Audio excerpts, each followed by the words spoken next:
Let's talk about decimal place values. You're going to need this when you're doing your quizzes and online tests. Okay, so when you're looking for place values, you want to first look at your number and try to find where the decimal point is. That's very, very important. To the right of the decimal point, then, we're going to have in the first digit is going to be in the tenths place. The second digit, the 4, is in the hundredths place. The third digit is in the thousandths place, and the fourth digit is in the 10,000ths place. Those are the numbers to the right of the decimal. To the left of the decimal are the numbers you're very familiar with: the ones place, the tens, the hundreds, the thousands, 10,000s, 100,000s, and millions. Now let's use that here. Let's look at some numbers and let's talk about their place values. This number 0.456, there is no ones in the place. It's a 0 in the ones place. The 4 is in the tenths place, the 5 is in the hundredths, and the 6 is in the thousandths. And you would read this as 456 thousandths, although most of us just say 0.456.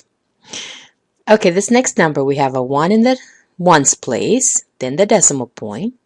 The 2 is in the tenths place, the 8 is in the hundredths, and the 7 is in the thousandths. And we would read this as 1 and 287 thousandths. Now in our quizzes, we're going to have to round. So let's do a couple of problems where we round. First to the nearest tenths and then to the nearest hundredths. So looking at 1.563, we have 1 in the ones place, 5 in the tenths place, 6 in the hundredths, and 3 in the thousandths.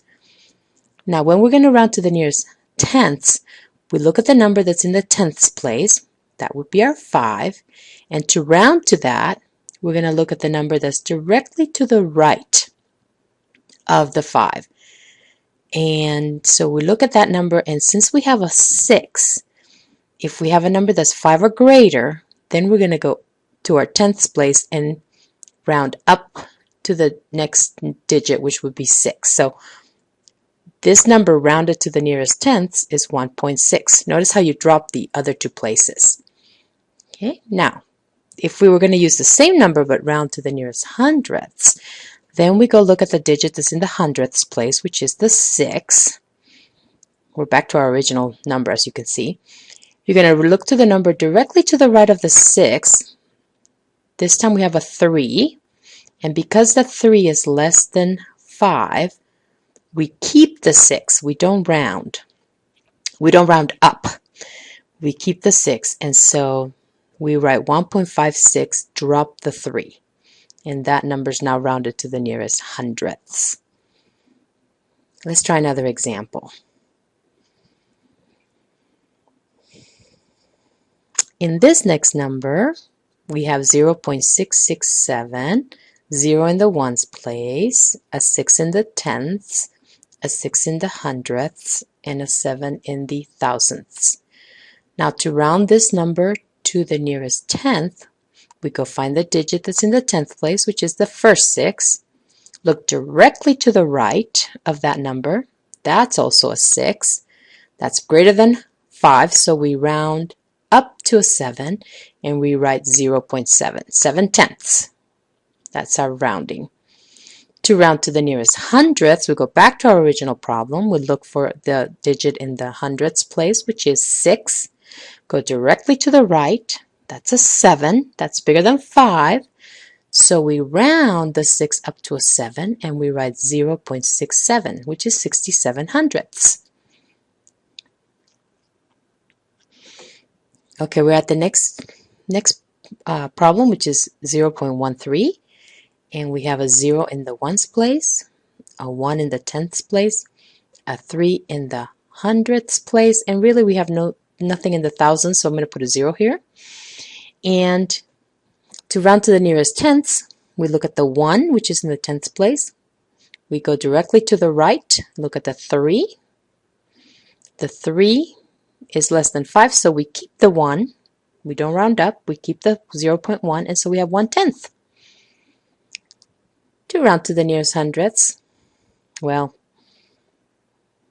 the 3 is in the hundredths place. Of course, we know there was no digit in the thousands, so we're not going to round. We're going to keep the 3, and we're going to write 0.13, and that's 13 hundredths. That's the decimal. That's the fraction. Okay. This last problem, we have a 9 in the ones place, a 6 in the tenths, a 3 in the hundredths, and a 9 in the thousands. To round to the nearest tenth, let's go look at the 6, which is in the 10th place. Go directly to the right. That number is a 3, so it's less than 5. Notice how I'm not even looking at the 9 in the thousandth place. Doesn't affect this rounding. So 9.6 is our rounded number. Now to round to the nearest hundredths, we look at the 3 this time. Go right to the right. That's a 9. That gets rounded. That tells us to round the 3 up to a 4, and we write 9.64, which is 9 and 64 hundredths.